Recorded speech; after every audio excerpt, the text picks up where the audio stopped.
Hello, my name is Tenae Branch, and this is my digital reflective journal number 1. The purpose of this video is to serve as a reflection towards the video clip of The Adventures of a Radical Hillbilly. The radical hillbilly being interviewed in this video clip is Mr. Miles Horton. The prompt that I'm going to attempt to answer states that the founding principle and guiding philosophy of Highlander is that the answers to the problems facing society lie in the experiences of ordinary people. Now, Mr. Horton instantly stated the differences between adults and children as learners. So when he makes references to the experiences of ordinary people, he's talking about ordinary adults.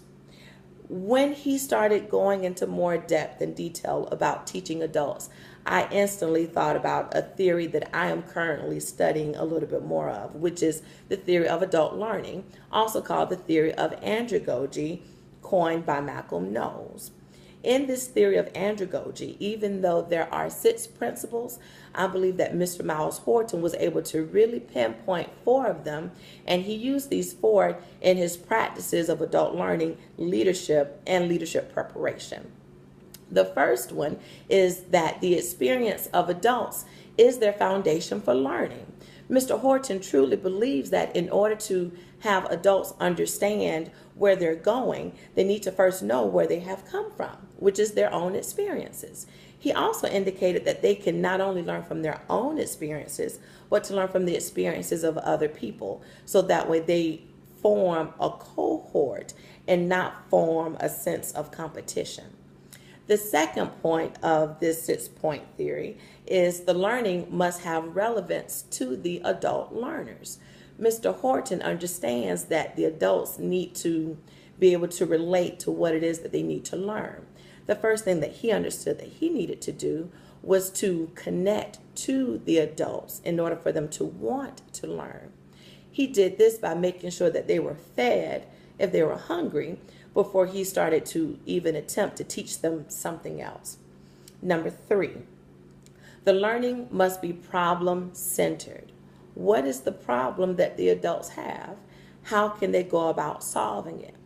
He taught them that they cannot wait, and when I say they, he mainly had blacks and whites in his class.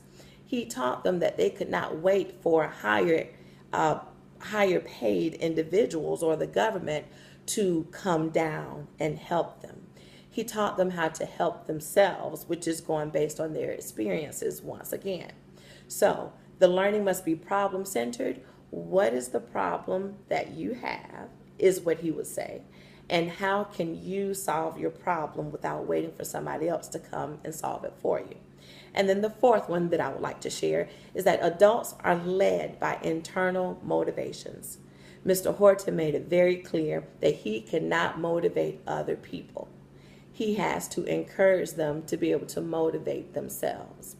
So based on these connections that I've been able to make between Mr.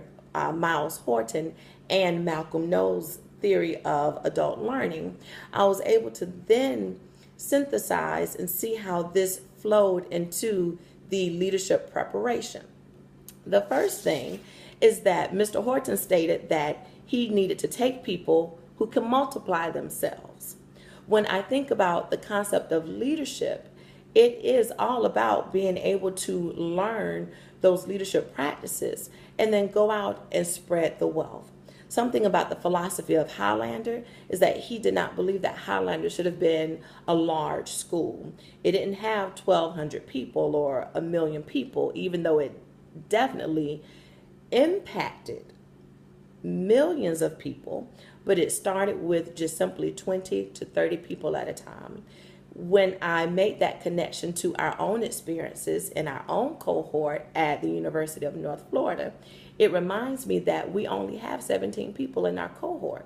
So we are similar to Highlander in a sense that our professors, our instructors, serve as our Miles Horton, where we are being taught in small groups of how to lead, of how to learn from other people's experiences. And then we're able to take our experiences and those of others and go out and multiply. So I can go out and affect 100 people, and so can the other 16 people in our cohort.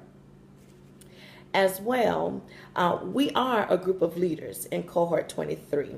We are encouraged to motivate ourselves with professors, once again, who are like Horton, to help us to perceive things differently. That was another philosophy that Miles Horton stated. So overall, in this video, I've learned that Mr. Horton is one who was very humbling. It wasn't about him doing all the work for other people. It was about him serving as a foundation, as a person who did not mind taking the beatings. He actually stated that the beatings was a right and a privilege to suggest that he was doing what he needed to do, which was a whatever it takes type of attitude, in order to make sure that his philosophy was seen by millions all over the world.